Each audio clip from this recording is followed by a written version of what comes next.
सम्मानीय दिल्ली क्षेत्र के क्षेत्रवासियों,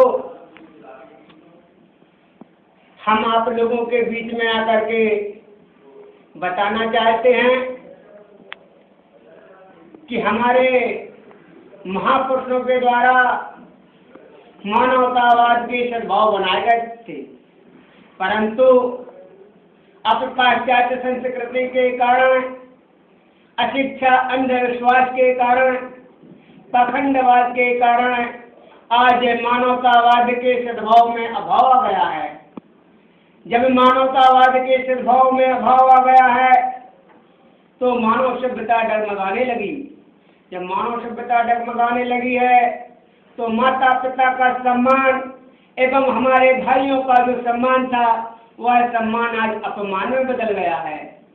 हम युवा वर्ग में जागृति लाने के लिए, छोटे छोटे बच्चों में जागृति लाने के लिए आप लोगों के बीच में आकर के बताना चाहते हैं कि भगवान शिव के पुत्र गणेश जी ने यह सिद्ध करके दिखाया है कि माता पिता से बड़ा कोई नहीं होता है। उन्होंने अपने माता पिता के चक्कर लगा करके प्रथम गणतज्ञ एवं पूजनीय कहलाए जाते हैं।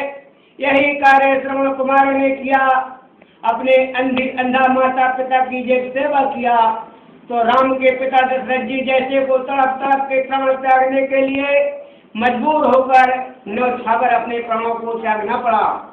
आप लोगों को कहना चाहता हूँ कि माता पिता से संसार में बड़ा कोई नहीं होता है, क्योंकि माता पिता ही नारायण का प्रथम रूप।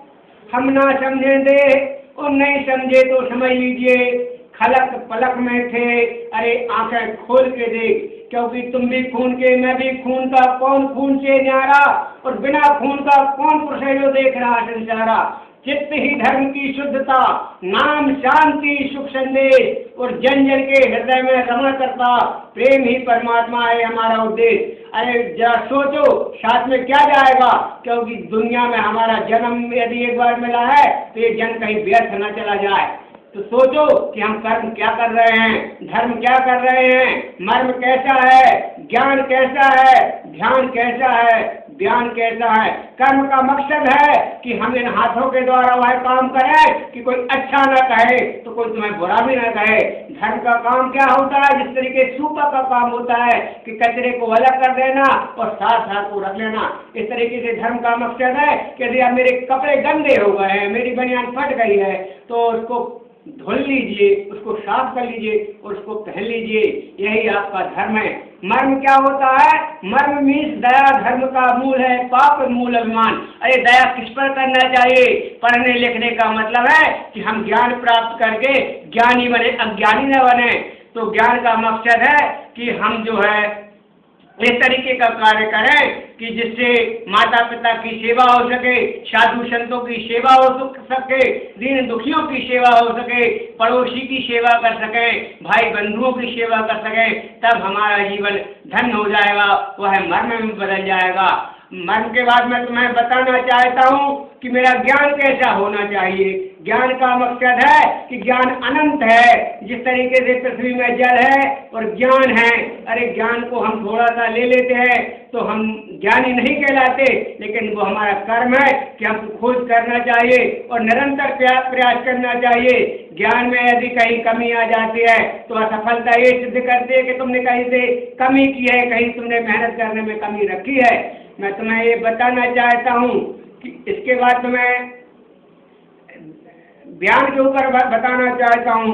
बयान बोलना तो है तो हमें कम बोलना है, मीठा बोलना है और सोच के बोलना है। अब इन सब बातों में मैंने तुम्हें 5 बातें समझा दी हैं।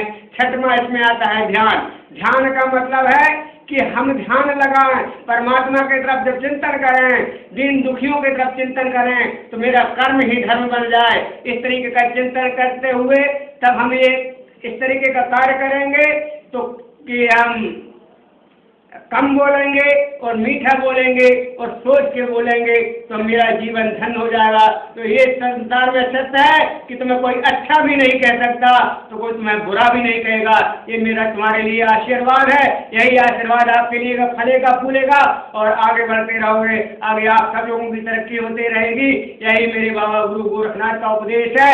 मैं बाबा गोरखनाथ जी का पुजारी हूँ। शिव स्वरूप गुरु सिद्ध गुरु गोरखनाथ जी का पुजारी होते हुए गुरुवर सुंदरनाथ की प्रेरणा से यह कार्य मैं कर रहा हूँ। इस कार्य में आप लोगों ने जो मुझे सहयोग किया, जो सहयोग दिया, इसके लिए आप लोग कृतज्ञ रहेंगे। परमात्मा आपको और आपके माता पिता का आपका आशीर्वाद आपके लिए संपूर्ण सहयोग करके आगे आएगा, तब आपका जीवन धन्य होगा। इतनी बात कहते हुए मैं आप लोगों से विदा लूंगा और मैं चलता हूँ। जय हिंद। जय हिंद।